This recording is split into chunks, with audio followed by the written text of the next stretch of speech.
Good morning or almost afternoon. Welcome, everybody. There are some more seats up here in the front. Despite the reserve sign, please come up and feel free to join us in the front of the room if you'd like. I'm Neil Chase. I'm the CEO at CalMatters. Really appreciate all of you being here today for this conversation about a topic that is so important and so top of mind for all of us right now. Especially grateful to the folks who've come here to discuss it with us. The event is being recorded. We're doing this live on Facebook and YouTube. If there are people who are not in the room, you want to connect with this event, you can go to encourage them to go to the CalMatters channels on Facebook or YouTube and see the live stream. We'll also put this up later for people to see. So just know that you're on camera, not that you might behave any differently otherwise. And on your chair, ideally you saw them before you sat down, but there are question cards. And if you have a question, write it on the card. There'll be folks in the aisles who can collect them. And we don't want to save all the questions till the very end, because that's never any fun. So as you have questions, write them down, pass them up to the aisle, and we'll collect them and get some of them in front of our panel so we can get the tough questions in front of them.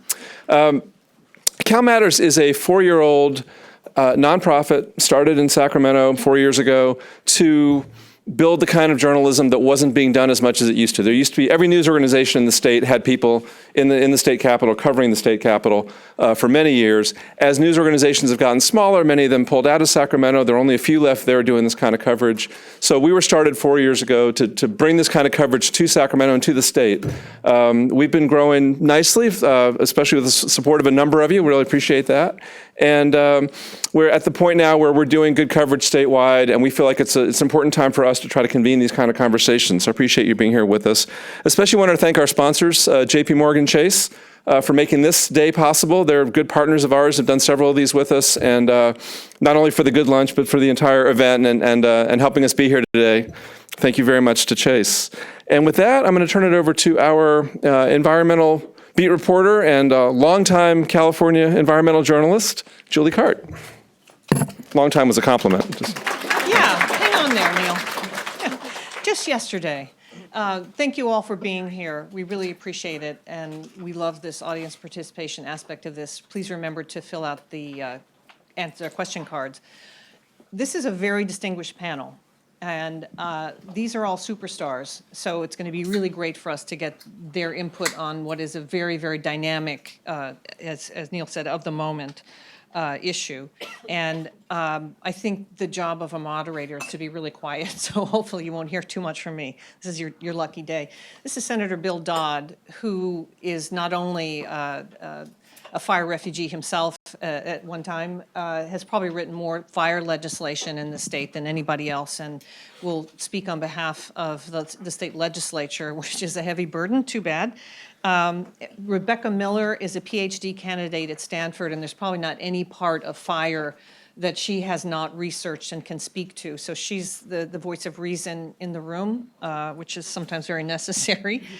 Steve Nielsen is a homeowner, or was a homeowner, in Coffey Park in Santa Rosa, and lost his home, and will talk to us about the kind of thought process rebuilding in a high fire threat zone. And on the end is Dave Winokur, who is the fire chief of the Moraga Renda Fire District. And I heard him speak earlier this year and said, this guy's a star. So he's very smart, he's very fluent about these issues.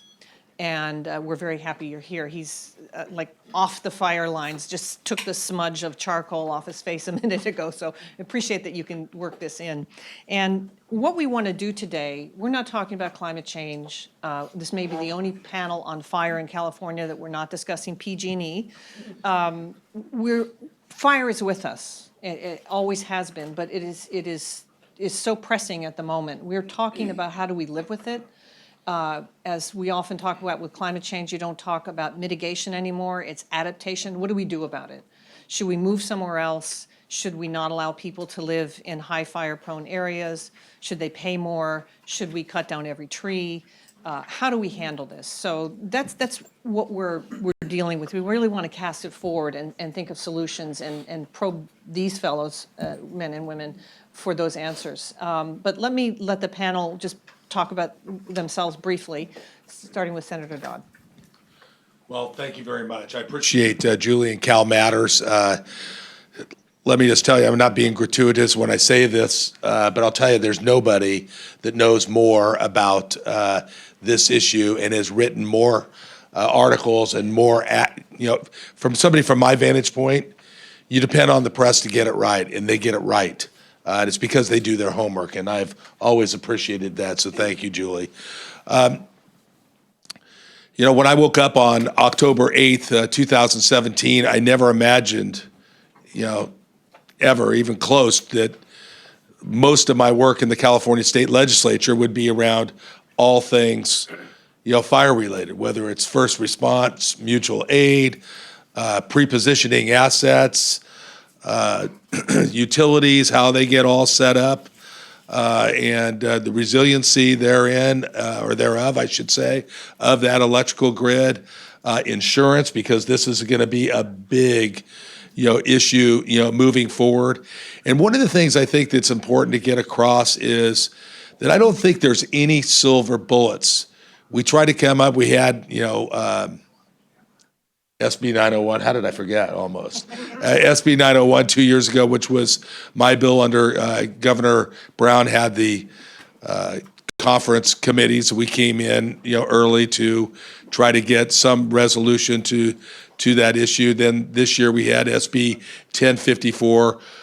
Both of those bills took us a long way, but none of them are silver bullets all into themselves. We've had a number of other different bills over time, my bills and others totaling, I don't know, maybe 20 or more bills, and all patchwork together. I really believe that there is some hope. When you take a look, and first of all, hope is not a strategy. Luck is not a strategy either, but it goes an awful long way in these type of situations. But I think as we look towards what's happened and where we are going forward, any other or most other 75,000 plus acre fire of the past killed people. Most other of those fires, burned, thousands and thousands of structures. So we can look back on what just happened with the Kincade fires and the fires in Southern California and say, wow, you know what? Nobody died, and the outbuildings and everything are in the low hundreds. Now, that doesn't mean we're done here. That could have been just getting lucky, but I really believe that pre-positioning assets and the work that's been done by the fire professionals really went a long way in that. And I'm looking forward to answering questions as we move down the line. Thank you.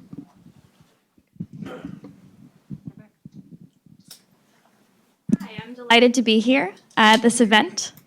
I came to grad school initially to study climate change adaptation in the United States. And my advisor quickly told me that is way too big of a topic. You're going to have to narrow down for this dissertation. And we talked about it a little bit back and forth, and I ultimately settled on wildfires in California. I picked that topic the last week of September 2017, a week before the Tubbs fire started. When the Tubbs fire started, it became immensely clear to me that this was going to be the topic of my dissertation and my purpose for research for the next 4 to 5 years. So I sit before you as a third-year graduate student, having been researching fuel treatments, defensible space, home hardening, community response, recovery, mitigation, looking back at 2 of the worst years that California's ever had in wildfire history. In 2017 and 2018, we saw 2.9 million acres burned. For context, that's about 3% of the state of California and about 80% of the state of Connecticut. So we're talking about a massive amount of fire.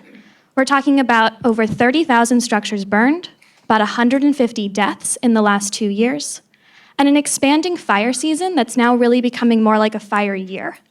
And in the context of this, we're looking at numerous communities throughout the state that are dealing with not only the short-term impacts of the fires and the need to recover immediately to get back into their homes, but we're also looking at the years-long process that recovery is going to require, from rebuilding and insurance to mental health impacts to the stress to public health impacts that may take up to a decade for us to fully understand and for people to reach that full recovery.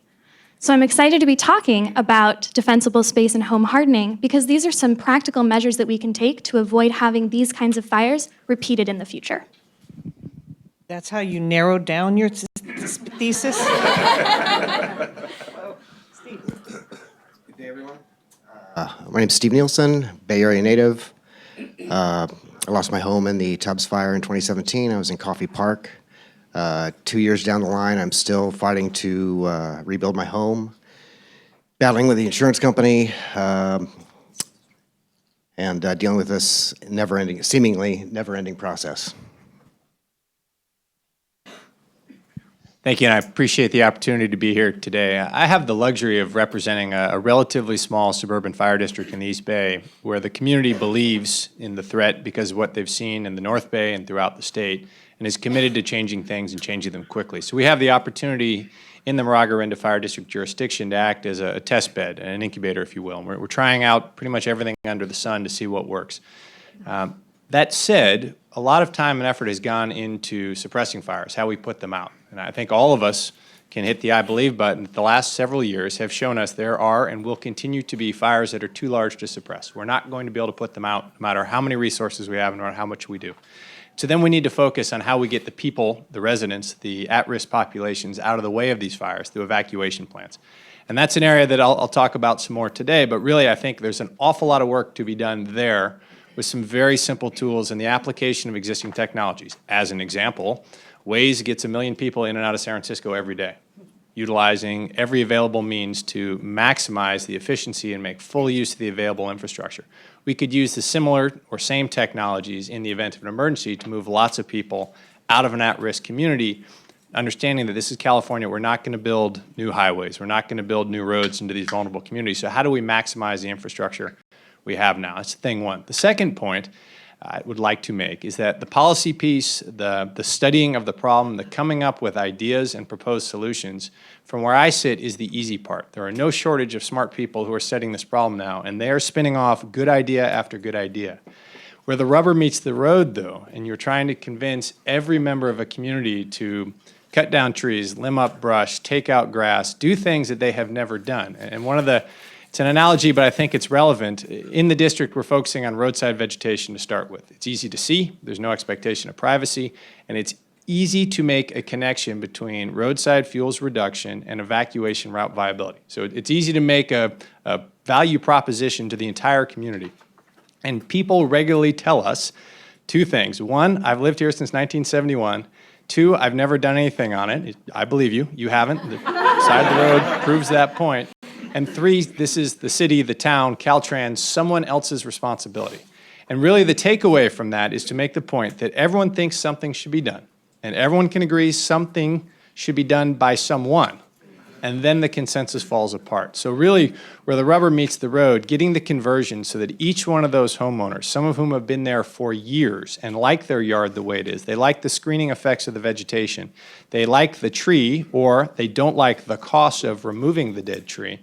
It's getting past that block by making people believe that their work will make a difference, and their work in the aggregate with the rest of the community doing their work will fundamentally change the fire threat and the opportunities for fire to move from a wilderness area into a suburban or urban setting where we start to see direct flame transmission from home to home as we saw in the North Bay fires. And that's really the challenge for us, is getting that conversion from the idea phase into the actual getting work done on the ground on the quarter acre by quarter acre basis that make up all of our communities. Thank you, Dave. I mean, this is the trouble. This is the dilemma. We're not talking about, in the old days, forest fires. These are structure fires now. These are fires in cities and towns and subdivisions. So very different beast. I always think of firefighters having to be ambidextrous. You know, there's a way to attack a forest fire and gear that you wear, and then there's the gear that you wear when you're in a structure fire, and there are considerations for that. These guys now have to do it all. It's very complicated. It's very expensive. So the discussion is, I think, to start with, we have people smack dab in this horrible expression, wildland-urban interface, WUI, which is even worse than saying it out. And depending on whatever you're looking at, a third to a quarter of Californians are living in this very high fire-stressed, fire-prone area. Should we be doing that? So looking straight at Steve, you know, to what extent were you aware via maps, insurance, local fire district, anyone, how aware were you of the threat of fire in your area? Never really considered it. I'm not in, my home wasn't in the wildlife urban interface. It's a subdivision. Just never really considered fire making it to the neighborhood. We have a 4-lane highway in between me and the foothills. It was just, while we all know fire is here in the state and such, it wasn't a concern for me in that subdivision. And did you know any historical information about fires in the area? I did not. There had been. How would that have impacted, I mean, it's a pretty obvious question at this point. You're going to rebuild and are rebuilding, but would you have bought that house in the first place? The last fire that came over took the same path 50 years ago in Santa Rosa. Looking at it in those terms, it probably wouldn't have affected it, but looking at it now, especially after just going through an evacuation here a couple weeks ago, it would certainly make a difference in my decision. Yeah. I wouldn't have bought there at this point. And yet, do you know if you're in what's called a high threat severity area? As far as I know, I'm not. Okay, so you were fine. So, Dave, when you go around and have the kind of frank conversation you have, which is what you hear fire service people, a red truck's not going to save you. So you're going to have to take a hand in this, and you hear this more and more frequently from CAL FIRE and state officials who are more willing to say, this is, you guys are part of the problem. We're all in this together. You've got to do X, Y, and Z. So how do you have that conversation? It's very difficult. It sounds like it's a blaming thing, or it's going to cost me a ton of dough to cut down a tree, and I love the tree, I like my shake roof, I like my redwood deck. How do you tell them, that's fine, but here are the implications of that? It's a tough conversation. Well, we don't start by saying that's fine. We usually start by explaining all the reasons that it's either a code violation or a bad idea. And one of the ways we use to really focus people's attention on the issue of their home and of their parcel, there's an abstract discussion of the value to the community, and that's an interesting discussion. However, everyone, appropriately so, is very worried about notification. How am I going to know there's an evacuation? How are you going to contact me, right? And I use the word deliberately. There's a lot of silly discussion about we should have air raid sirens. NIST did a study in 2017. I urge you to read it. Their technical term is outdoor emergency warning systems. They're not designed to penetrate a home. But the point being is, if you are not notified, if you are lying asleep in your bed and there is a fire encroaching and you wake up to that glow in your window, that sort of scenario, which could happen, a lot of people are very concerned about that, correctly so. If that happens, your home becomes your default shelter-in-place location. If everything else in the system falls apart, or you're either unable or unwilling to evacuate, or the road network is compromised, or for whatever reason you can't get out, your house becomes the shelter-in-place location that you and your family are going to ride out that fire. And everything you have done in advance, both fuels reduction, home hardening, the removal of combustible material stored in and under the eaves and overhangs of the house, all of those things come together to increase your survivability profile and decrease the likelihood that you and your family are going to suffer a loss. Pause, pivot, and here's how we can help you do that work. And then identifying what are the things that become the limiting factor. So in the community that I represent, there's a lot of large lots. And so I'm talking to homeowners, and they say, well, we're doing the work, and we've got our gardener, my kids, whomever is doing this work, and we're filling up the green bin. If you own 3 acres in the East Bay, and you're filling your green bin every week, and that's the limiting factor on your fuels reduction efforts, you're not keeping up with photosynthesis. Literally, more stuff is growing on your property on a weekly basis than you're eliminating. So we got a chipper. So the district now provides community chipping service. And we say, we won't come out for 1 home, but we will come out for 5. So now we take that one person, and you all here are true believers because you're here today. And in your community, you're probably the true believers in your community as well. Every community has a true believer in fuels reduction and fire risk. And so by harnessing that true believer, linking them to their neighbors via the chipper that takes 5 neighbors to access, we've now turned them loose as an advocate, as a de facto representative of our fuels mitigation branch in their community, spreading the gospel of why you all need to do this, and how it's going to help unlock this chipper that I can't get by myself. Oh, come on, guys, let's go. And next thing you know, you see 5, 10, 50, 100 homes doing the work because of that chipper, which is a tiny little piece of the whole solution. But now we start to see fundamental changes in the fuel mosaic and the continuity of the fuel bed in those neighborhoods.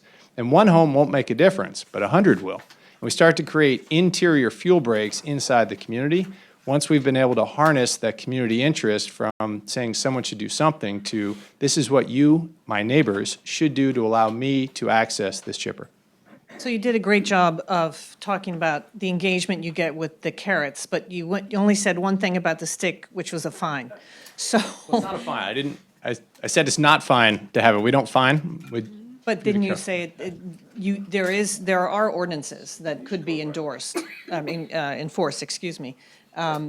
Rebecca, if you were writing public policy and the guy sitting next to you does, what would be among the tools that you might use to provide incentives? I mean, I think we'd all prefer active engagement and people understanding self-interest and doing it for the right reasons, et cetera, but sometimes you got to push them. There was a proposal for hardscaping in Mill Valley a couple of months ago. So everybody who heard about this? 5-foot hardscaping? I think it actually made national news. Big deal. There was a proposal, an ordinance, a local ordinance, to have 5 feet of hardscaping, which essentially means no flammable vegetation. Maybe you can have some succulents, you can have rocks, but nothing that's actually going to catch your house on fire for the first, 3 feet next to your home, surrounding the home. And there's some extensive evidence to suggest that having 3 feet around your home is very effective at reducing your risk of having a fire. It's highly recommended by fire departments all over California. But people didn't want to lose the aesthetics of having that 3 feet of vegetation right around their home.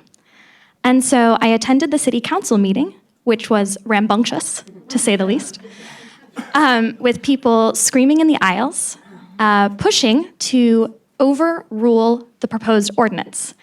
And it did not pass. And there was a recommendation in the ordinance that people in Mill Valley might be recommended not to have vegetation within that 3 feet, to hardscape that 3 feet, but they couldn't actually enforce that. And there was also a bill that was proposed in the state legislature to have 5 feet of hardscaping. That also did not work.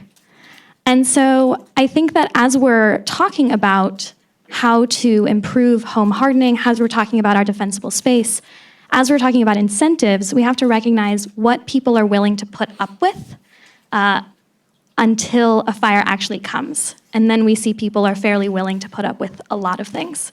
But it's the before a fire comes that proves to be the real challenge. It's the high compliance. I remember covering a fire in Tahoe, and people said we're being taffy-pulled between being told that we have to cut our trees and have defensible space and another ordinance and equal urgency to keep vegetation, leaf litter, pine needles on the ground because we have to worry about sedimentation to keep the lake clear. So the homeowners didn't know what they were supposed to do. So there's someone is the adult, looking at you, Bill Dodd. Can you imagine? Kids would laugh. Yeah, they would. Can you imagine a public official, because a lot of this is zoning, so this is a local issue. Can you imagine a public official in a rural community who has a developer in front of them, or a board that has a developer that says, we'd like to put in a small subdivision, this will help your tax base, you can grow your community, might be good for jobs, more affordable, interesting housing, bring people back in, and I can see how this could really revitalize this area. And that official would say, oh no, that's a high fire threat area, you can't do that. I mean, I'm not envisioning that happening. Saying no because of where development takes place, although we do it with floodplains, we do it, when you're building on an earthquake, there are ramifications. We don't do it with fire. Do you envision, is that something the state should do? Can you imagine your colleagues standing up and calling for something like that, telling Americans they cannot do something? I think that becomes an issue. First of all, when somebody's home's burned down, I don't think we're talking about that. I mean, there was no appetite in the legislature to tell a homeowner that just lost his home that I'm sorry, you can't rebuild there. Because there was a lot of calls for us to do kind of some legislation on that. And that was just never going to happen. I really believe, like, we have a huge flood problem, or had a huge flood problem in Napa County. For those of you who don't know, I was a county supervisor there for 14 years. And, the federal government has these federal, plans, the state also, and the counties, the local governments have to adhere to those laws. And you cannot build in the floodplain. And so I think at some point in time, we have to consider that. I think it's an incredibly important policy issue. I think because of what we've been through, that yes, today we can have that discussion. But prior to it, good case in point, I think it was like 2003 or 2004, in Napa at Silverado Country Club, they had a fire there at the Atlas. It was the same pattern as the Atlas fire in 2017, but it burned all the hills, a lot of homes on Atlas Peak, came down to Silverado Country Club. So the fire guys were coming to us. We were under contract with CAL FIRE, and they were coming to us and say, look, we've got this rule. And by the way, is it 100 feet or is it 50 feet? I think it was 100 feet. And we passed the ordinance, was recommendation. We made it a law. And I'm telling you what, it was a 5-0 vote. And I thought we were all going to be recalled because of all these people at, in Atlas Peak and Silverado, moneyed people that were going to sue us, and they were going to take us out one by one, because how in the world can I have 100 feet because my house backs up against a house behind me and they own 100 feet from my property. And we said, no, that person's responsible for the rest of that. And it was really, it was terrible. But we persevered and worked through it. But people, when you have a fire, it's top of mind. But after a few years, you don't have the fires, and maybe not so top of mind. So we do this bill again this year. It's one of my bills. I can't remember the number of it, but nevertheless, 100 feet of defensible space. That's the law of the land. We know you're 8 times as likely to save your home if you have 100 feet of defensible space in a wildfire than if you don't. And we're playing that forward with these same homeowners, and they go, "Oh, we're all in.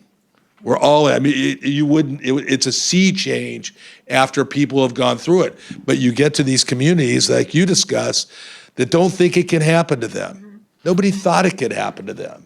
Well, with these winds right now, caused by something else, which I won't bring up because you said no. But nevertheless, these climatic conditions that are impacting these wildfires make them just, outrageously more potent than they've ever been before. So to answer your question, Julie, again, yes, I think we can do it. I think we should do it. Like there was in Los Angeles, the Board of Supervisors there this year, I think, approved a subdivision in the middle of the WUI, and with all this evidence, and thinking that they could have perhaps put a fire station in there, and that's all they would need.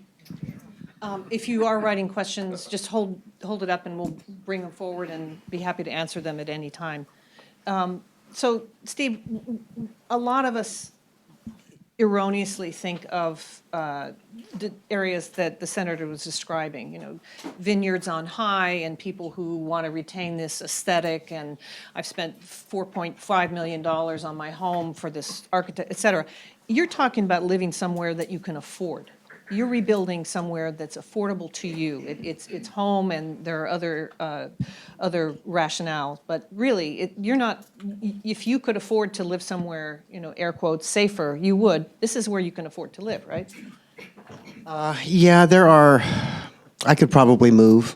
This is the first home. That was the first home that I bought because of the financial situation around it. For me to get out of that home and loan and such puts me in a much smaller house somewhere that I probably don't want to live as much. But it's good to know, and you look at the community of Paradise, where I've been, we've probably all visited. These are not folks who plopped down and said, okay, I've got mine and I'm going to live here happily ever after because of the amenities. This is where they're choosing to live because of the community. They love it there.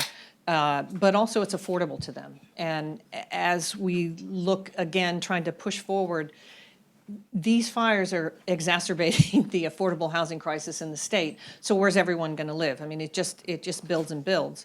Dave, I've heard this before from fire folks. I heard it this last week from Cal Office of Emergency Services, that you have behavior and attitudes prior to fire, and then you have the incredible compliance ramp up after fires, the response to evacuations, the more urgency to build defensible space. I mean, you definitely see that in action, right? When it actually happens, people get the message. Absolutely. We had a 50-acre fire in South Moraga a couple weeks ago during a Diablo wind event. That community is now pressing rapidly towards becoming firewise. They're all signed up for evacuation exercises. We have almost 100% sign up for our warning system in that area, they believe. One of our running jokes up until about a month ago was that, and this fire season really hadn't materialized. And so the running joke was, if we don't get any fires this year and there's an earthquake, we will have missed our window because nobody's going to care about fire next year. And so this is the opportunity. Right now we have everyone's attention. Right now everyone believes this is the time to push through those things like a ban on combustible materials within 3 feet of the home, updates to the fire code to require 337 Ember resistant construction everywhere, those sort of things that we're in the process of trying to push through, because this is the moment to do it, because the threat will still be here, but the threat comes and goes. And we've had catastrophic fire before in California's history. We just haven't had it with the regularity we've had recently. But that doesn't mean there won't be a year or two where it doesn't burn, and we will lose people's interest during that time. There's a question from the audience, and I think this is for Rebecca and Dave. Do large fuel breaks work? Research in Southern California suggests less or not effective in extreme winds. I mean, the extreme winds is the trick card there, but generally speaking, can you talk about either burn footprints where there's another burn coming through or fire breaks, Rebecca, in your research? Sure. I think you're probably referencing a study that said that fuel breaks are effective 46% of the time. Which is a paper that I just reviewed recently in anticipation of this talk. Very useful. And while that's true, I think the important thing is that when a fire does come to a fuel break, it stops at 46% of the time. That's great. And what we need to be thinking about when we're having these fuel treatments is to establish a mosaic pattern around the landscape, particularly in areas that are more forested or more chaparral areas, and so that if a fire does happen to come through, it might reach one of those fuel breaks. And if it doesn't reach that fuel break and stop, maybe it'll reach the next one and stop. And by establishing this patchwork pattern, we might be able to stop some of these fires before they get that much bigger. Just, sorry, if I could modify my question to you, what is the analog to a fuel break in a subdivision or in a built-up area? Sure. So just the first thing is that study talked about Ridgetop fire breaks, bulldozed lines in LA, in a Southern California environment and ecosystem. That's old tech. Nobody is doing that anymore. What we're doing now are fuel breaks, where we leave the existing canopy intact and we thin out the understory and the dead fuels in close proximity to homes. And those are two very different things, because almost everything will burn. Steel will burn at a certain temperature. At a certain intensity, fire will just blow across these things.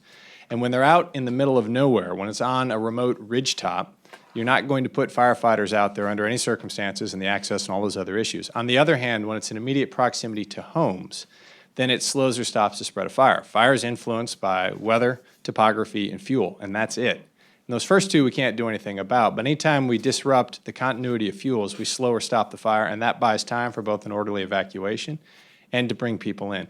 Relative to the modified question, in the senator's former district at the Circle Oaks development off Monticello on the Atlas Fire, I was there as a strike team leader in 2017.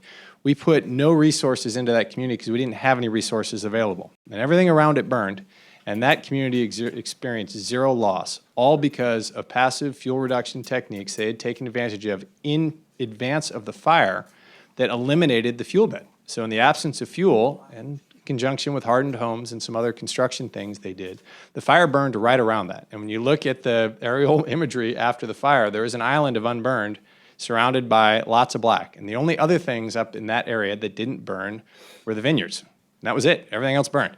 And like I said, I was there. I can promise you, we put no resources into that community because they didn't exist. Yet those fuel reduction techniques they took advantage of in advance of the fire in a coordinated manner around an isolated subdivision deep in the WUI in mountainous terrain during one of the worst fires in state history resulted in no fire loss to that area. Steve, we have a question from a YouTube viewer who's, I think, wants to get at evacuations and the role of transportation, and I think the question seems to be mostly about evacuations. You had I'd like you to talk about your evacuation experience. You had that awful experience of his mother's home was under threat. Let me make sure I have this right.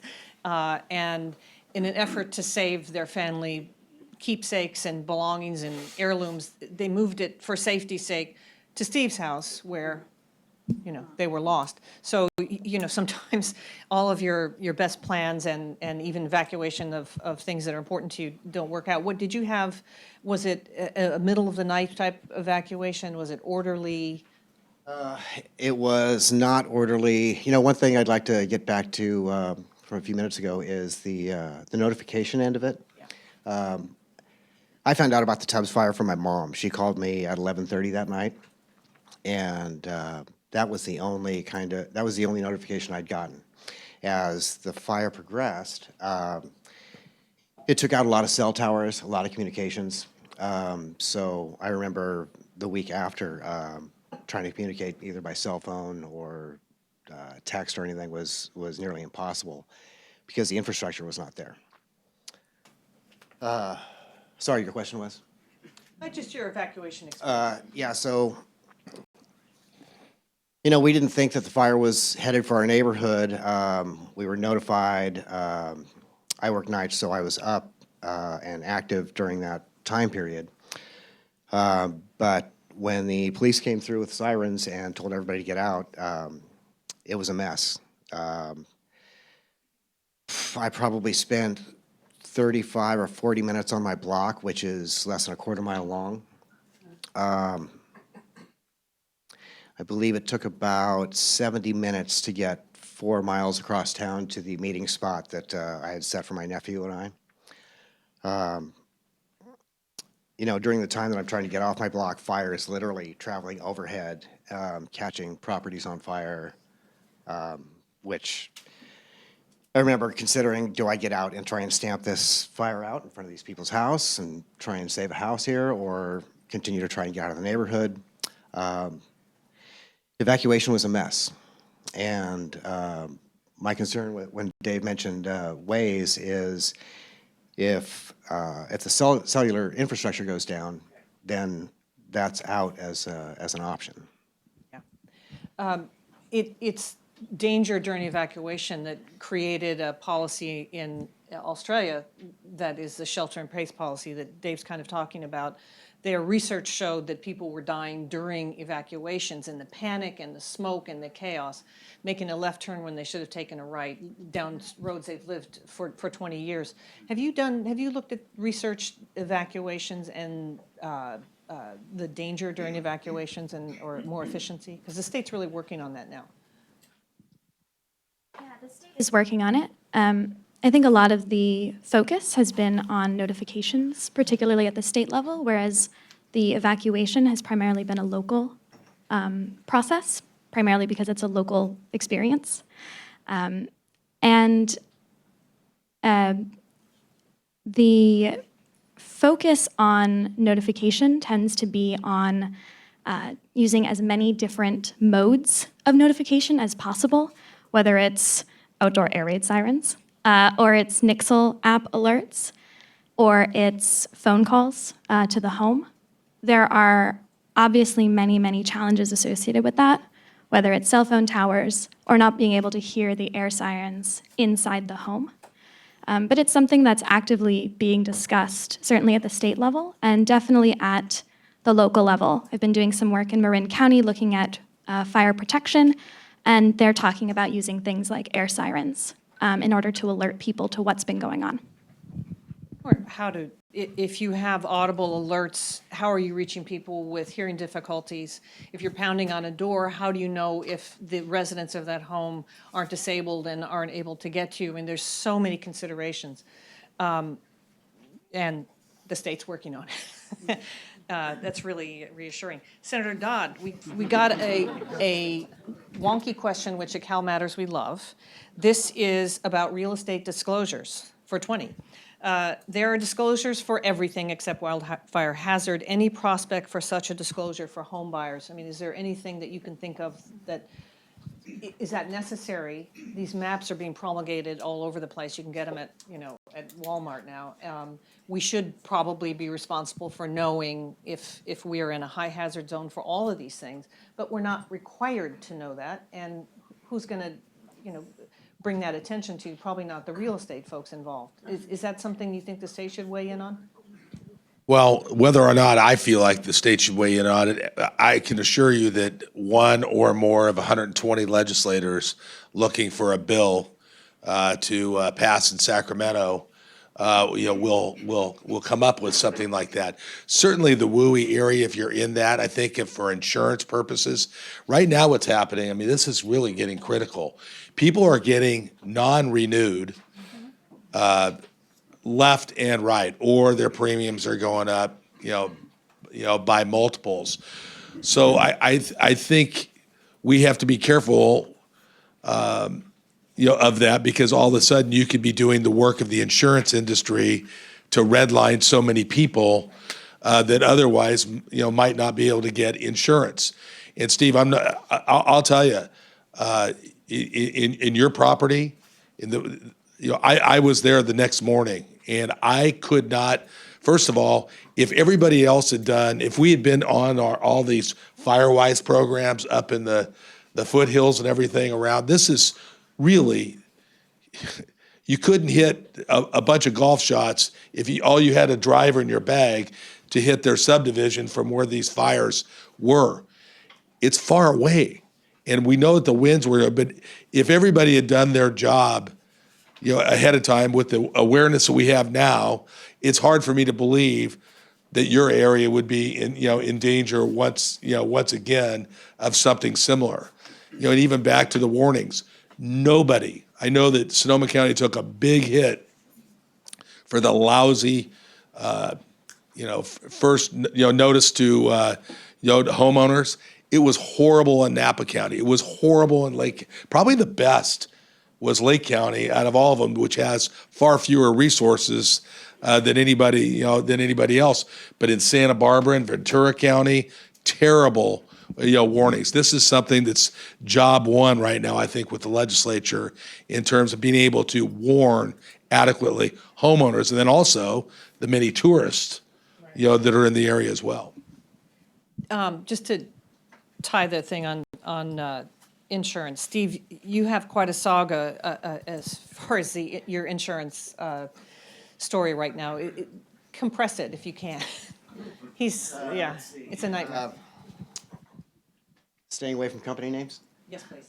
My insurance company renewed me the year after the fire, as they were required to do so by law. The following year, I got a cancellation notice, which was followed by a renewal notice, which just created a whole bunch of other problems that would take a long time to delve into. The company you've been dealing with for 20-something years, right? 24, 25 years, I think. And it's the madness of all this. Well, we sent you information to we sent you billing information or renewal information to the home that was burned down, to the melted, mailbox. I mean, it's just silly. And these are folks who are still paying, of course, mortgages on the homes that don't exist. So it's quite a crisis. There's not anything involved with this that isn't a crisis. Resilient building materials. Another wonky one, yes. So this goes beyond metal roofs, the mesh around attics. Dave, will you talk, if you were, and maybe you have, constructed a fire-resilient home, this is not to talk about outside, the home itself, what do you want to do with that? Sure, there's 337 Ember resistant construction. This is not new. This is known. It used What to be does that called mean? 7A. Class A fire rated roof, non-combustible siding, ember resistant screens, Vulcan vents or some other thing that don't allow embers to travel into the home. Separation of combustible materials a certain distance back from the house. Things like a trellis have to be at least 10 feet from the home or non-combustible. So you harden the home against the effects of direct fire, and then you harden the home against the blizzard of embers that will arrive well in advance of the fire. If you combine that with fire-resistant landscaping, and then we start taking a look at some interesting things like exterior under-eave sprinklers. Sprinklered homes don't burn if there's a fire inside, but the sprinklers don't do any good if the fire is coming from the outside. Well, why don't we put the sprinklers around the outside? Why don't we figure out, and we're working on this right now, how to take the existing infrastructure of the irrigation system that almost every home has in California, and many of those homes have a Wi-Fi web-enabled irrigation system that you can control remotely. That sounds like a really interesting thing for the fire department to be able to control. Right? We never, ever, ever want homeowners to turn on their sprinklers when they evacuate, because those sprinklers might run for days and they draw down the available water supply that we need to fight fire. On the other hand, if we have the ability to trigger them on just as the fire gets to that home to make the fuels in that area unavailable by wetting them beyond their moisture of extinction, by wetting down the leaves and needles that may have accumulated on the roof, because a Class A fire-resistant roof covered in needles or other foliage is still going to burn. But these are ways we can use some active measures to supplant the passive measures that we can, through the building code, we can lock in. And one other point I'd just like to make, it's related, I think, to the previous question about disclosures. One of the things we're working on for this year's fire code update is requiring that every real property transfer, that property has had a fire-wise assessment or inspection, an LE 101, within the last 6 months. Because at the moment that home is sold, that is the moment equity is unlocked. And if you can spend a lot of money to stage the house and to paint it and do all the other things you do when you're getting ready to sell, you can spend some money to reduce the accumulation of dead fuels. And that was born from the very real experience of homeowners, new homeowners, who just moved to the community and were shocked a month or two later when they got a violation on their brand new shiny house. It still smelled like fresh paint. And they discovered that the old owners had never done the work, and shame on us, we hadn't been aggressively enforcing it. And all of a sudden, they've got this big, expensive house they just paid a lot of money for, and they found out it's non-compliant. And they have all said, please, please, please, figure out a way that the person who is selling it has to get it ready to sell. Let's access some of that equity that's being unlocked to fundamentally reduce the threat in our communities. Are those inexpensive things you just described? They add between 10 and 20, the 337 adds between 10 and 20% to the cost of construction, depending on what you are going to do. That said, within the broader picture, that's I believe, a very small investment to fundamentally change the fire threat in an area. Probably help resale. Steve? You know, I have a bunch of friends in the Netherlands that I've sent a couple pictures of my home under construction to, and every one of them has replied with, "You're rebuilding in wood." The Netherlands has a history, a fire history that they have acted upon, and there are no wooden structures as far as the outside of your building.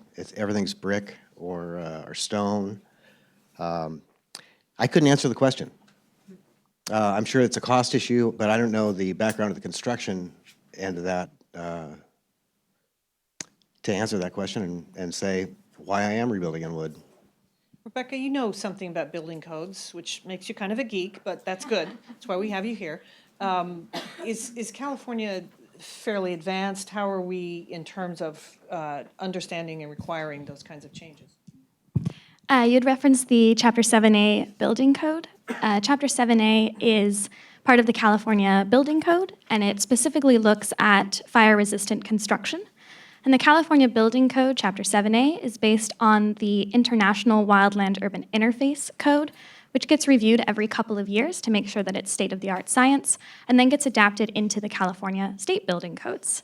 And California is fairly unusual because it actually has a state fire-resistant code, and most other states don't have that. And because it is also being updated regularly, as is the International Wildland-Urban Interface Building Code, it is pretty robust. And it's fairly unusual for a state to have that, and for a state to be so specific about roof requirements or siding requirements or other requirements across fire hazard severity zones. Weren't you evacuated from your home during a fire once? Yes, just in 2017, October 8th, as that fire was coming down Atlas Peak towards our subdivision. I had 156 of my neighbors lost everything, like Steve did. And it was random. I mean, as the embers were, flying along. Fortunately, my roof construction didn't have. It was fire resistant. Nothing that I did. I bought the house 20 years ago. It was just dumb luck. But it was. I was really of the mind that. I remember the 1981 fire, the 1990 something fire, 6, I believe it was. I said, it's never going to get here. Let's not worry about this. My wife says, I'm going to my daughter's. We're our daughter's, house. And so, because they came around the neighborhood and said, you better get out. You better get out now. And it was there by the next morning. And, so it's.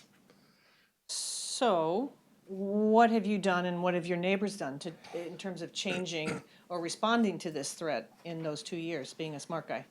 Well, if you take a look at our neighborhood today and the way the trees are trimmed, back and thinned, my neighbor across the street, it was a train wreck. Their home. I thought they were going to really, based on what it was amazing that because the fire was like 2 or 3 homes from them, but they didn't ignite.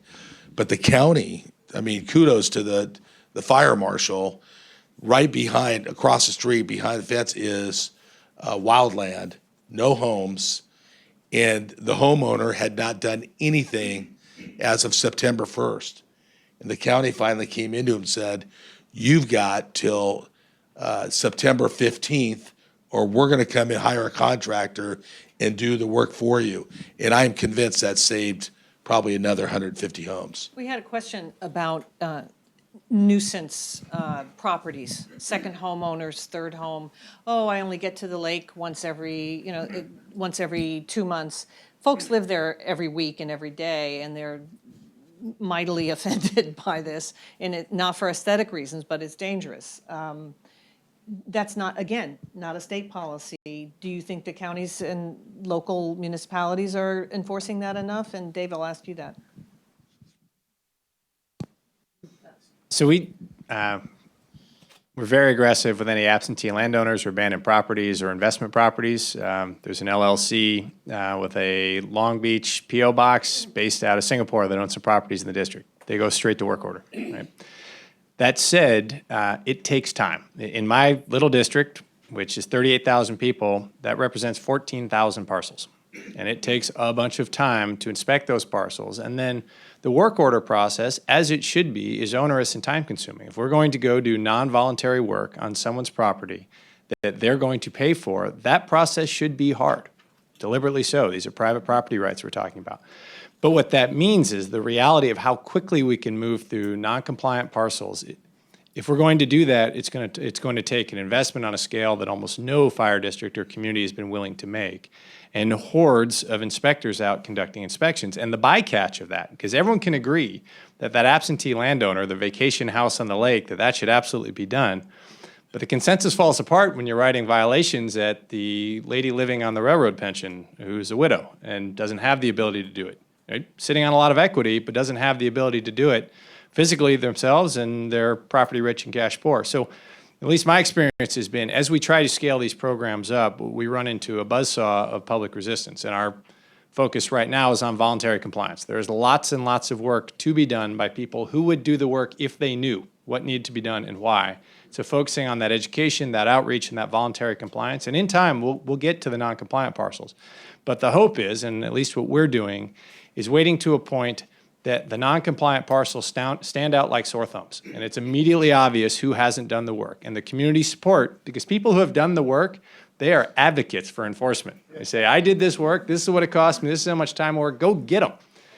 We're not quite there yet, that takes time, but that to me is the time when you pivot to really heavy-handed enforcement. If you start there, I think you run a risk of losing the community support right out of the gate. One other thing on that topic is insurers. You can have 100-foot defensible space around your home, and they're not going to be impressed if the rest of the neighborhood doesn't have it as well. And so they're looking at everything not on a, I mean, insurers are looking at it on a macro basis, not necessarily a micro basis. And that hurts everybody when you have people that stick out and don't do what they need to do. We have a question about helping low-income or vulnerable residents prepare and evacuate. You wrote a bill that is now law about a wildfire warning center. The state is very engaged with coming up with commonalities with evacuation. Dave, that's a big interest of yours. But at this event early this year when I saw you speak, there was a guy from the state who's in a wheelchair, and he said, "What about people like me? And what about people who don't have cell phones, who don't speak English or Spanish, but one of the other dozens of languages, who have every right and should be cared for?" It's very hard to reach people who are marginalized economically or in terms of language or some other way. How do you resolve that in your area, David? And I know you're thinking about getting to warning and evacuating people who are just a little beyond our reach. That is a tremendously difficult problem. Reaching anybody is hard. Reaching people with access and functional needs is even harder.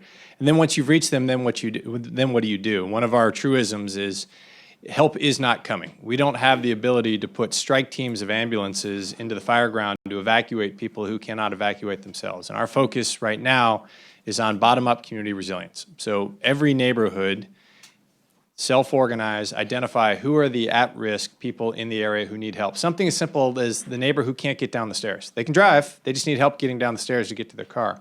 And who of their neighbors is available that could help them get down the stairs. And the idea being that every time we have a successful contact with our evacuation warnings, that is a pebble dropped into the pond, and the ripple of that pebble is the neighbors knocking on each other's doors, the neighbors helping each other.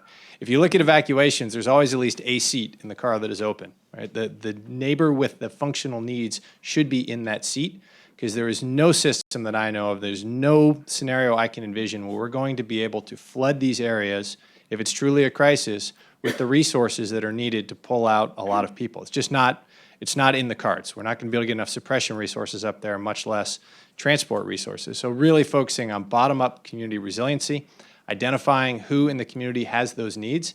And this is hopefully this isn't a surprise to anyone in the room, but as local government, we do not and will not maintain a list of people who have functional needs. It doesn't exist. So we don't have some map telling us where the help is. And in the moment of crisis, a 911 call is not how we're going to be able to rapidly formulate a plan at that scale. And so it's critical that the communities are involved. There's bottom-up resiliency, there's self-organization, because the communities are going to know where the needs are much better than we are, and the community is pre-positioned at the point of need and is going to best be able to help solve that problem. This is, again, with the theme of self-reliance. Is there a bill for that? Do you, as telling folks in a state where they pay taxes, you know, we can't help everyone, you've got to do some things for yourself. I mean, that's not a message that's easily received. No, in fact, on these PSPSs that we're having, it's not just PG&E, it's statewide, that these PSPSs started in power shutoffs down in San Diego after the 2007 and 3 fires. They've had something like 18 power shutoffs. But yet what we're doing is mandating, and I had one bill that mandates that the utility, that the CPUC has to have a strategy for the utilities to come up with to be able to notify people of special needs, medically fragile. And so that was what that was, that's based around. So those records do exist. Those records and those customers are known in county lands and counties, which makes it difficult for a special district. And nothing ceases to amaze me how during this whole time we're getting sometimes you can't get the information you need because of privacy concerns. And it's just, we have created this patchwork of regulations over time that really takes and makes it difficult for people to do their jobs, even in the most common sense type of way that we would all like to see it done. But I can also tell you, and you're right, that what I saw during all these times the key to getting it done, we had a rest home in Sonoma County that left all their patients as they saw the fire coming. And essentially, I had a bill that made that elder abuse because there was no statute on that thing for them to, be able to prosecute. But there was a silver lining in that while the employees left, which is just, beyond belief. But the neighbors came in, and this is neighbor helping neighbor that had seen these folks in there, waved at them as they drove through, the neighborhood, and came and saved the day. Nobody died in that particular case. But there were a number of different instances where people that could not get out of the homes. I had one in Napa County in my neighborhood where the woman was an invalid. The caregiver, they couldn't get the fire, their house was on fire. He told her to get out and that he was going to stay with his wife. I'm going to tell you, I want to break up every time I tell that story, but it's just the most unbelievable thing. So there was acts of heroism that people just, neighbor helping neighbor. Neighbors helping neighbors was a significant factor in minimizing the loss of life in Coffee Park. I know people on my, 2 or 3 people just on my block that went into their neighbors' homes, got those folks out and got them out of the neighborhood. I think it's significant now. We've talked about people who might be economically marginalized and how they are interacting with rescuers. What are your thoughts about private firefighters who people in the fire service shake their fist at? Yeah. Don't get me started, he says. They get in the way. Well, Dave. So we're happy to have all the help we can get, comma. We need to know who's there. When this is one of the things we talk about, it doesn't matter who it is, whether it's a homeowner or a private firefighter or a PG&E crew or whatever. If the fire ground is not sanitized, if there are people that we don't know about running around in that space, it complicates our job tremendously. So if I know who you are and you're on our communications channel and you're part of our interoperability system, come on in, we'd love to have the help. But when you insert the X factor of people we don't know with unknown qualifications, unknown equipment, unknown communications plans, it makes our job very, very difficult. When you start running strike teams of bulldozers, that's 5 bulldozers up a very small mountain road, you need to be absolutely sure there's nothing coming the other way because you'll end up with a standoff and the road is now effectively closed. Private firefighters are hard to account for. We don't know who they are, we don't know where they came from, they don't communicate with us. So anything that introduces uncertainty on the fire ground is a bad thing. That same thing applies to people who are going to stay and fight. And there's always sort of that old rancher who's I'm going to stay and put the fire out. Well, right till they decide they're going to leave. And then you have an unmarked vehicle who's not part of our plan doing 70 miles an hour through the smoke, and that's tremendously dangerous and slows down everything. So from my perspective, more resources are always better. More is inarguably better than less. However, it's got to be the right resources with certs and quals that we know who are part of an integrated command and utilizing a commonly understood communications plan. Yeah, and you'll hear a lot of fire professionals talk about really the efficacy of the sprinkler systems, the foams and gels that are sometimes applied to homes ahead of fires. And I think there's a lot of question about their usefulness. Is there research on this? Of course. There's a lot of potential for foams, for sprinklers. I spoke with somebody who was involved in the Woolsey fire down in Malibu, who had set up this extraordinary contraption that pulled water from a lake, shot it into the air, thus decreasing the temperature around this property by about 20 degrees. So it was a lovely, cool day where they were, and nothing happened to the property. So there is a lot of potential for this, but it's expensive. It can be hard to set up. It's not necessarily something that your average homeowner is going to throw on. And I've also had interviews with people who have said, I set up a fire hose to protect my home, but I didn't necessarily use the right connector to attach the fire hose. Maybe there are 2. There's red and there's gold. And one is better than the other, and people might have used the wrong one. And the fire hose wasn't very effective. So it can work. I'm not suggesting that people stay and defend their homes at all. But this is an area of definite research right now.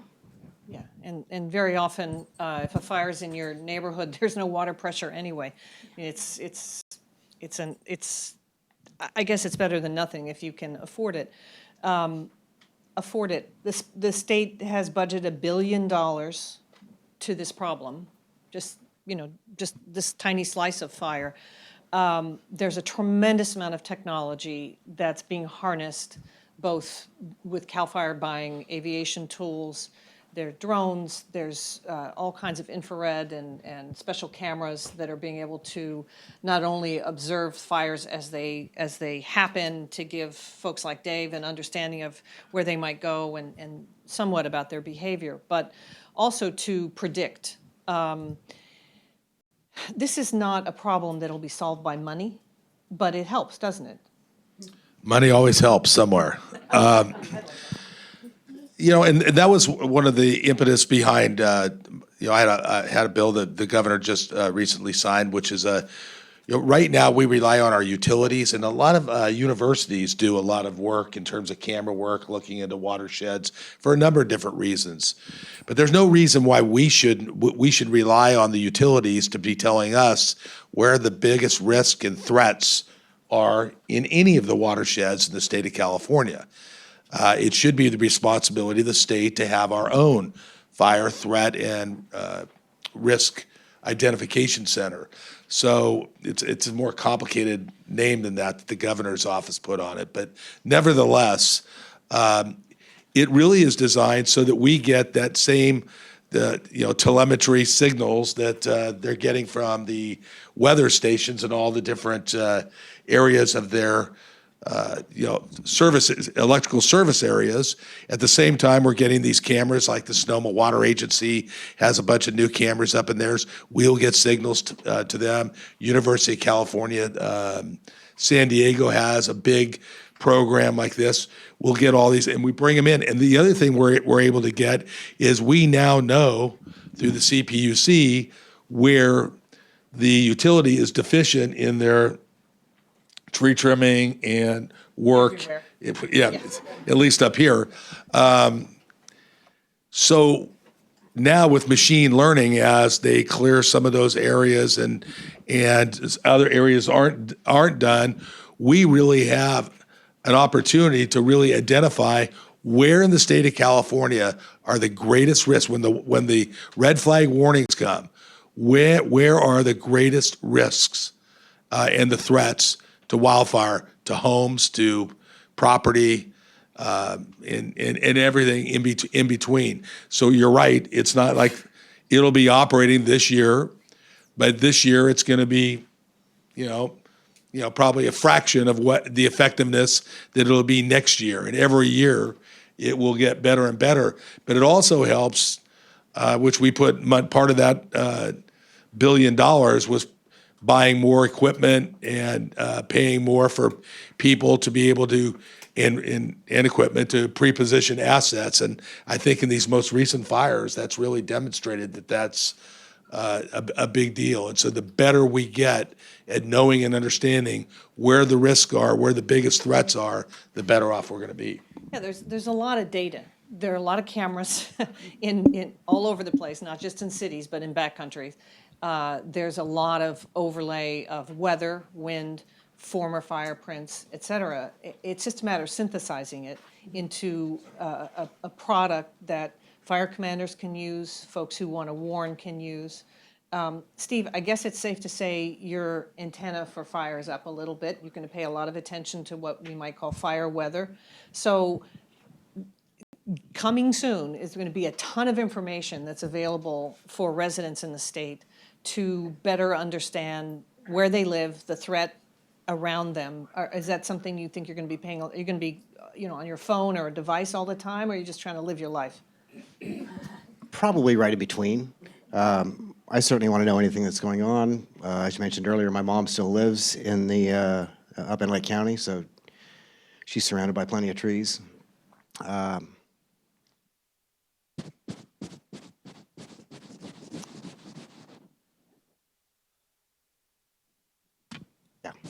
You don't want to wallow it and focus on it, day in, day out. It's no but- way to live. Exactly. And this last, the Kincaid fire kind of emphasized all that for people both in Sonoma and Lake County.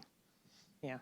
I think a lot of us here in the state feel a little under siege from the outside by being told that we're falling into the ocean, we're burning up, we're not raking our forests, and, everybody who doesn't live here has an idea of what we should be doing. Is there a state like California in terms of these kinds of threats? You can say no. Well, there's this joke in California that there's 4 seasons, right? There's flood, fire, earthquake, and drought. I don't know of another state that's got quite that seasonal experience. But certainly other states do have exposure to these other types of disasters.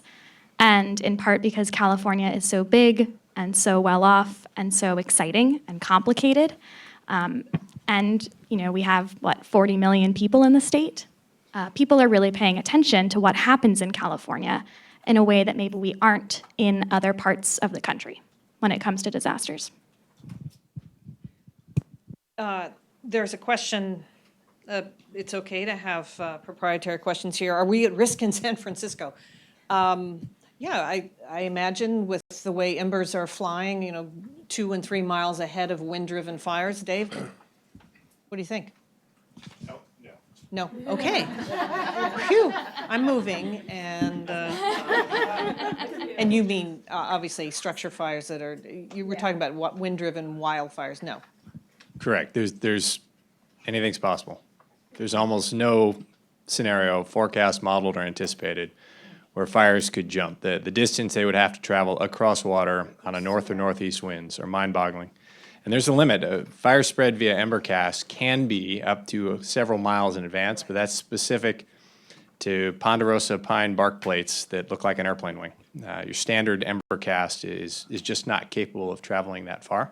That said, ember cast for people who are in proximity to wildland-urban interface, the ember cast can allow the fire to become established in an urban area. What happened in Coffey Park, that was home-to-home transmission. To find another model that matches that kind of fire spread, you have to go back to the urban firestorms of World War II in Dresden and Tokyo. That's just not a normal fire. And there you don't have the characteristics of vegetation contributing to fire spread. And that's one of the challenges we have when we talk about doing fuels reduction work. In a normal wildland-urban interface fire, the fire is carried by a vegetation. When you look at fire modeling, it doesn't model everything in that particular pixel. The fire model and the spread is based on what vegetation type is most likely to carry the fire. So if it's grassland with the occasional brush, you use the grassland fire spread because the grass burns, and as the grass burns through, any trees or brush will be burning in isolation. That's not contributing to the fire spread. Well, the same thing happens with homes. When fire spreads through an area with spread out, isolated pockets of homes, those homes may burn, but they don't contribute to fire spread because the fire's already moved on. Right? In Farsight, which is a standard fire modeling we use program, home's default is NB99, non-burning 99. It's a parking lot, right? The model doesn't calculate the home. And when fires move beyond that into an area where the homes are so dense and so close to each other, it's a whole different scenario. So really the key from our perspective, or my perspective, is how do we prevent the fire from getting established in those urban areas and really putting that focus into the perimeter. As I talked about before, the ridgetop, fuel break miles or fire break miles out in the wilderness doesn't do much for us. But working on that immediate area, that 100 feet to 100 yards immediately surrounding a community, and then reducing the prevalence of receptive fuel beds within the first, say, quarter to half mile along the perimeter of the community, that's how we prevent a fire from getting established, how we prevent that blizzard of embers that is within a very close proximity to the flaming front. How do we prevent those from getting established? When an ember lands in a parking lot or a pool or a tile roof, nobody cares, it just goes out. When it lands in a gutter that's full of dry leaves, that house burns down. Right, so it's really focusing on the perimeters where we can see the greatest return on our investment and prevent fires from getting established in our communities. What are your thoughts on wood fences? So the question was wood fences. One of the things, so the state fire code says that within 10 feet of a home, a trellis cannot be combustible material. So we're trying to move that from trellises to fences as well. Because if you harden this home and you do hardscaping all around it, and yeah, you won, except you have this sun-cured redwood fence that's been drying out for 20 years. You've literally laid a fuse to your house, and then you've punched holes in the stucco with lag bolts. You've laid a fuse that comes right to your home, and then you've given a route of entry into the interior of the home, and everything else is for naught. My experience in Napa in 2017, I'm sorry to say, we saved a lot of houses, and I went back to some of those houses later in that first night to collect hose, and they'd all burned down because an ember had gotten established somewhere inside. And when we're set up for wildland firefighting, we're not even wearing the right equipment to go inside that home. If you pull up in a wildland setting and you see smoke coming from the attic, you just keep driving. There's nothing we can do. You don't have the right resources, you're not wearing the right equipment, you don't have the water supply, you can't make the investment of time it would take to protect that home. And so all that good work we did, and we're talking high fives and hugs, we saved it. Good job, boys. 4 to 6 hours later, all those houses had burned down because an ember had gotten established. And we saw the same thing over the last couple of weeks up in the Kincaid fire, where the main body of the fire had gone through, and there were houses in isolation burning 1 to 2 days later, far behind the flaming front, because an ember had gotten established. So anything you can do that reduces the availability of combustible material near the home fundamentally changes the threat, and it only takes one route of entry. If everything else is checkbox, we're good, and the fire gets into one spot, the house still burns down. That whole idea of homes as fuel, it can be mitigated as simply as, or fundamentally as redesign. If you think of, it's happened in San Diego, if you think of the way a lot of golf communities are designed, the homes are on the outside and the lakes and the greens and, all the grass is on the inside. If you inverted that and had all the homes looking out on the lakes and the sand traps, and so there you have defensible space, it's not that difficult. I mean, I'm not sure that's amenable to people who like that kind of thing, but it has, it's just something that should be in your mind. Do we need to fundamentally rethink living in California in certain areas, in all the ways we've talked about, prohibiting it, finding a way to share the cost because we are all paying for this one way or the other? Is that a conversation we're going to have? I mean, is this just a little hysteria because we're in the moment? Well, maybe a little bit of everything, because rightfully so, we should have a little hysteria when you talk about 139 people, in the state of California in 2017, that died, and then more last year. I think in terms of new developments, yes, I think we need to be talking about where we're siting these things. It was really interesting because this year Hannah Beth Jackson, who herself has Ventura and Santa Barbara County, and really a great partner working on some of these bills, she had a bill that would do exactly what you suggest or hinted that maybe we should do. And Scott Wiener, a senator right here from San Francisco, they're both good friends, but he's worried about housing in the state of California. And what do we do? And the governor, has got this housing edict, and we've got to put, 3 million more? Yeah, I don't have the metric right now. I was thinking about wildfires, but it's a lot. A lot of houses need to be built. I don't want anybody any community getting out of their RHNA numbers, Regional Housing Needs Assessment numbers, because they're saying they're using the fire card. Well, I thought, and hopefully we can mediate that, because there should be ways that you can look at these things and determine where's the right area to build. And if this truly is a danger area, you got to find other sources of homes in your county or city for your RHNA numbers. But it was a dispute that he wouldn't let this come to the floor until she took amendments that essentially rendered her bill absolutely and completely useless. And that's not a value judgment on Scott. He's looking at different priorities. Is there a policy or policies that you would suggest that you haven't either heard or you don't think has been emphasized enough either today or from the state? Because we've covered everything today.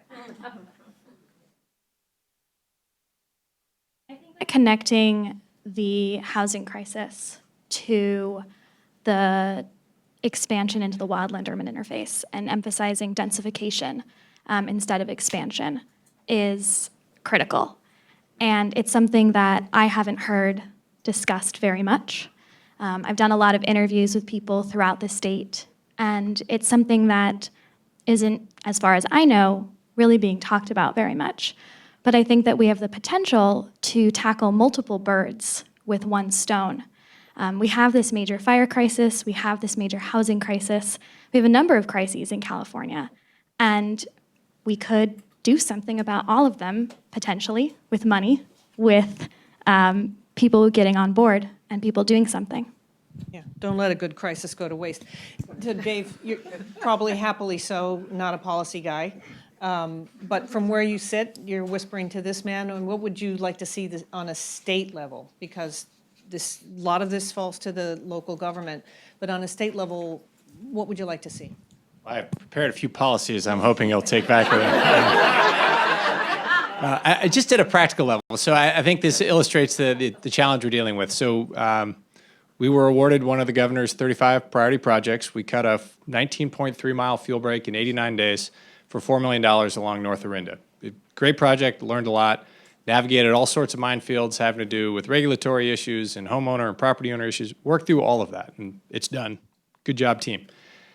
The evacuation routes from the areas that are protected by that fuel break run through state-owned land, Caltrans, at the cloverleafs at the Renda BART station. And if anyone has ever driven those cloverleafs, I'm sure you'll join me in saying they are a mess. So the terminus of our evacuation routes from the area we just spent a lot of time and effort protecting are very compromised by overloaded accumulation of dead fuels from years and years of underinvestment in the maintenance team. And working with Caltrans, who can be challenging, to say the least, we finally got down to the brass tacks moment when they said, we don't have the resources to do this project. And so there's this disconnect between these big headline projects and then some baseline, very mundane day-to-day maintenance stuff like how many masticators and mowers Caltrans has on the street at any given time and how many people they have to man them. And I think the key piece, if I may humbly recommend to the state senator, is the global approach where we look at how do we get the full cycle of these things instead of a patchwork mosaic of a project here, a project there, a project here. Because each one of these projects, there's a temporal and a spatial element to it. It's got to be in the right place, and it's got to be during the right time frame. Because you don't get a whole lot of residual value out of any of these projects. Within 3 to 5 years, without maintenance, which is never a part of the grant funding cycle, it can't be, they're limited performance periods. Without maintenance, there will be no value 5 years from now for the work we did at great time and effort now. And it would be a tiny investment relative to the cost of the initial work to make subsequent maintenance entries to do things like use prescribed fire, which is inexpensive, available, and natural for this environment, yet triggers a deep-seated response that can also border hysteria from people who are near there. And so bringing all of these together with the goal of how do we fundamentally reduce the threat from a global perspective, rather than how do we accomplish a project on this very small area, that to me is the piece that's missing, and it's very challenging as a local entity. Caltrans, PG&E, BART, all of whom are very quick to point out that they're categorically exempt from local regulations. My rules do not apply to their property in my jurisdiction. And that's the greatest challenge, that while we devolve many of these things from a planning perspective and enforcement to local jurisdictions, those local jurisdictions have no enforcement power with state or regional entities. Wow, this is above all of our pay grades, I'm telling you. Not quite. It's not above his pay grade. That's right, he's got one. I hope you'll join me in thanking our panel. And thank you all for your attention. Yeah, I want to thank you all for joining us. I think we were prepared for the emotion of hearing Steve's story about being in the fire and what happened to him. I'm not sure we were prepared for the emotion of hearing the firefighters' stories of saving a house and going back to find it gone later. Tremendously helpful to hear how much research is going on. And Senator, I think you got your work cut out for you next session with the legislative process happening here right in front of us, right? We'll be looking for that bill number. Julie, thank you for moderating this. I want to thank our friends at PPIC for letting us be here for the lunch hour. Our friends at JP Morgan Chase, Carrie and her team, for making this possible. Thank you very much. We appreciate it. We are, as I might have mentioned at the start, a nonprofit. If you're inclined to support the kind of work we're doing, CalMatters.org is the place to go. We'd love to have you at least sign up for our email newsletters so you can follow all the great work that Julie does as she makes sure the senator does the legislation that was just described to him. And we look forward to having you all at our future events. Thank you very much.